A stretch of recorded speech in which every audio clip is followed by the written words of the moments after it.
जय हिंद दोस्तों, मेरे चैनल डिफेंस डिस्कशन में आप सभी का स्वागत है। दोस्तों, आपने आज तक भारतीय सेना के आतंकियों के खिलाफ कई सफल ऑपरेशंस के बारे में सुना होगा, पढ़ा भी होगा, आपने कई मूवीज भी देखी होंगी जो काफी हिट रही हैं। लेकिन आज मैं आपको उस ऑपरेशन के बारे में बताने जा रहा हूं जिस ऑपरेशन को असम राइफल ने अंजाम दिया था। 1991 का ये ऑपरेशन बेहद खास है दोस्तों अपने आप में। अंदाजा लगाइए कि एक तरफ 14 भारतीय सेना के जवान थे और दूसरी तरफ 100 पाकिस्तान के आतंकी जो वेल ट्रेन्ड होकर आए थे। लेकिन फिर क्या हुआ जब इन दोनों का आमना सामना हुआ, इस ऑपरेशन के बारे में आप जानेंगे तो आप कहेंगे कि असम राइफल को 1990 का वो दौर जब कश्मीर में आतंकवाद तेजी से फैल रहा था। पाकिस्तान से लगातार ट्रेनिंग लेकर आतंकी भारत में घुसपैठ कर रहे थे। सेना आतंकियों का मुकाबला करने के लिए अपने ग्रिड को मजबूत करने में लगी हुई थी। पाक आतंकियों का मुकाबला करने के लिए 7 असम राइफल को भी जम्मू कश्मीर के कुपवाड़ा भेजा गया था। असम राइफल के जवान एरिया को समझने की कोशिश कर रहे थे। इससे पहले कि वो एरिया को समझ पाते, यहां कुछ बड़ा होने वाला था। मई के महीने में बर्फ पिघलने लगी थी और रास्ते भी खुलने लगे थे। सेना अपनी अग्रिम चौकियों पर जाने की तैयारी में थी। इस बीच 7 असम राइफल के नायब सूबेदार पदम बहादुर छेत्री को कुपवाड़ा के चौकी बल से अग्रिम पोस्ट दुधी पर जाने का आदेश मिला। 3 मई 1991 को नायब सूबेदार पदम बहादुर छेत्री ने अपने साथ 14 सैनिकों की एक टुकड़ी को लेकर चौकीबल, जो कि बटालियन हेडक्वार्टर था, वहां से वो पेट्रोलिंग के लिए निकल पड़े। कई जगहों पर से बर्फ पिघल चुकी थी और कई जगहों पर अभी भी बर्फ जमी हुई थी। पेट्रोलिंग पार्टी हंसी मजाक करते हुए आगे बढ़ रही थी। मैं उसके बाद बड़ी बहक में पेट्रोलिंग ने रुकने का फैसला किया क्योंकि उन्हें अभी आगे जाना था। इसलिए वहां पर रात को रुकने के लिए कैंप लगाया गया। माना जाता है कि बड़ी बहक यूनिट हेडक्वार्टर से लगभग 13 किलोमीटर की दूरी पर था, लेकिन बर्फ ज्यादा थी, इस कारण चलना आसान नहीं था और रास्ते ऐसे थे जिनकी पहचान नहीं थी। लेकिन 5 मई 1991 को नायब सूबेदार पदम बहादुर छेत्री की टीम ने आगे बढ़ने का फैसला किया, मगर यहां कुछ ऐसा होने वाला था जो इतिहास में दर्ज हो जाना था। बड़ी बहक पोस्ट से टीम सिर्फ चंद किलोमीटर की दूरी पर ही आगे बढ़ पाई थी कि वहां पर आगे चल रहे एक सिपाही ने कुछ ऐसा देखा जो चौंकाने वाला था। उसकी नजर कुछ ऐसे लोगों पर पड़ी जिनका हुलिया आम नहीं था, कुछ हटकर था। एक एक कर जब उन लोगों की गिनती शुरू की गई तो ये आंकड़ा 80 के पार जा पहुंचा था। ये वो आतंकी थे जो ईगल पास को पार कर भारत में घुसपैठ कर चुके थे। गाइड के तौर पे चल रहे सैनिक ने सारी बात नायब सूबेदार पदम बहादुर छेत्री को बताई। अब यह सूबेदार साहब के ऊपर था कि वो यहां से लौट जाते या फिर डटकर इन आतंकियों का मुकाबला करते। वक्त कम था, संसाधन कम थे। एक तरफ 14 सैनिक थे, दूसरी तरफ 100 आतंकी मौजूद थे। मगर सूबेदार छेत्री ने लड़ने का फैसला किया और टीम को 4 हिस्सों में बांट दिया और फिर शुरू हुआ वो ऑपरेशन जिसकी कल्पना नहीं की जा सकती थी। असम राइफल के जवानों के पास 7.62 राइफल थी। आतंकियों के पास आधुनिक AK-47 और मोर्टार भी थे। असम राइफल के जवानों को जंगल वॉरफेयर में महारत हासिल थी और इसलिए उन्होंने उसका इस्तेमाल करने का फैसला किया। चुपचाप 14 जवानों ने आतंकियों को चारों तरफ से घेर लिया, फिर एक साथ चारों तरफ से हमला बोल दिया।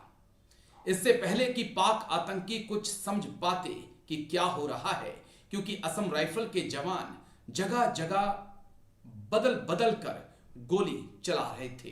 दोनों तरफ से लगातार 6 घंटे तक गोलीबारी होती रही। असम राइफल की टीम ने कई आतंकियों को मार गिराया।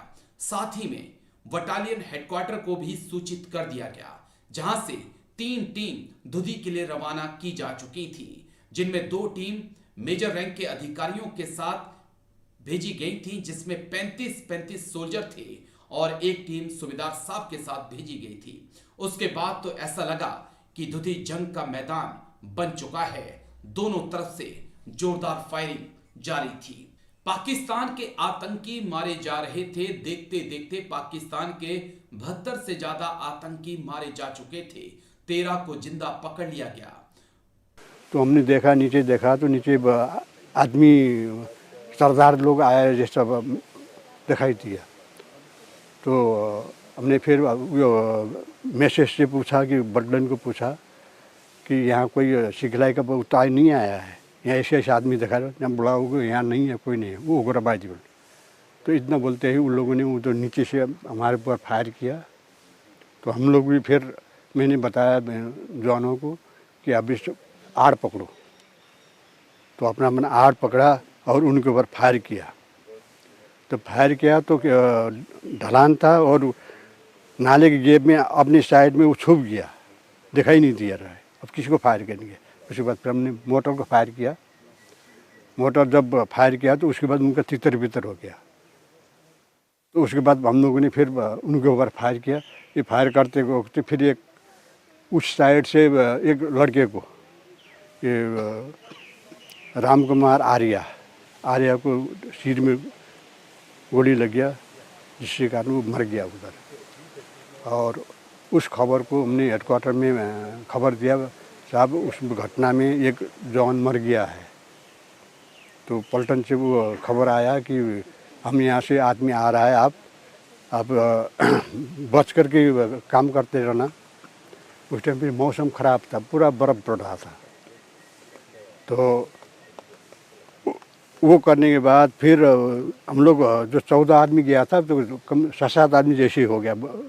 एक ग्रुप नीचे में गया तो उस नीचे ग्रुप में भी एक लड़के को फिर LMG-1 को गोली लग गया।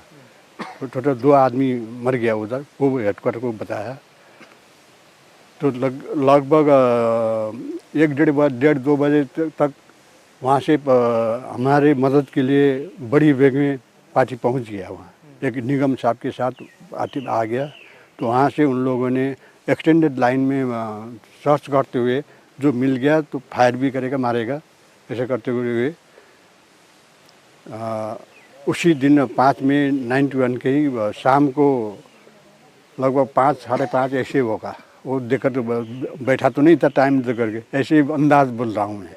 सब घटना मतलब 5 तारीख को ही हुआ। हाँ, तो शाम को जो हमारे मदद के लिए नीचे से पार्टी आ रहा था तो उनका हम दोनों पार्टी का मिलाप हो गया। तो उस रात को हम उसी जगह जो पेड़ के नीचे, जैसे पेड़ के नीचे में बंकर जैसा वो होता है, उसी में बैठ गया। और 6 तारीख को फिर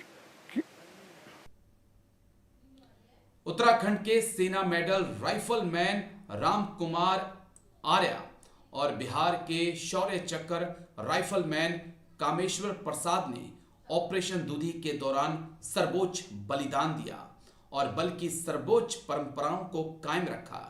नायब सूबेदार पदम बहादुर छेत्री को उनके असाधारण लीडरशिप के लिए और बहादुरी के लिए कीर्ति चक्र से सम्मानित किया गया। साथ ही टीम के सदस्यों को उनके उत्कृष्ट प्रदर्शन के लिए कई अन्य वीरता पुरस्कार दिए गए, जिनमें एक शौर्य चक्र, 2 सेना पदक, 1 जेओसी इंसी उत्तरी कमान प्रशस्ति पत्र और 9 महानिदेशक प्रशस्ति पत्र शामिल हैं। ये असम राइफल का एक ऐसा ऑपरेशन था जिसके बारे में जब भी बात की जाती है तो रोंगटे खड़े हो जाते हैं।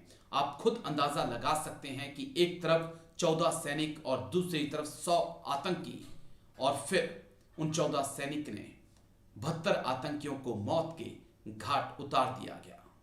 लेकिन यूं तो भारतीय सेना के ऊपर, भारतीय सेना के ऑपरेशंस के ऊपर कई फिल्में बन चुकी हैं, लेकिन अब उम्मीद हम यही करते हैं कि आने वाले वक्त में ऑपरेशन दुधी के ऊपर भी एक जोरदार फिल्म बने, ताकि इस ऑपरेशन के बारे में, असम राइफल के इस सक्सेसफुल ऑपरेशन के बारे में पूरे भारत को, पूरी दुनिया को पता चल जाए कि असम राइफल क्या कुछ कर सकती है।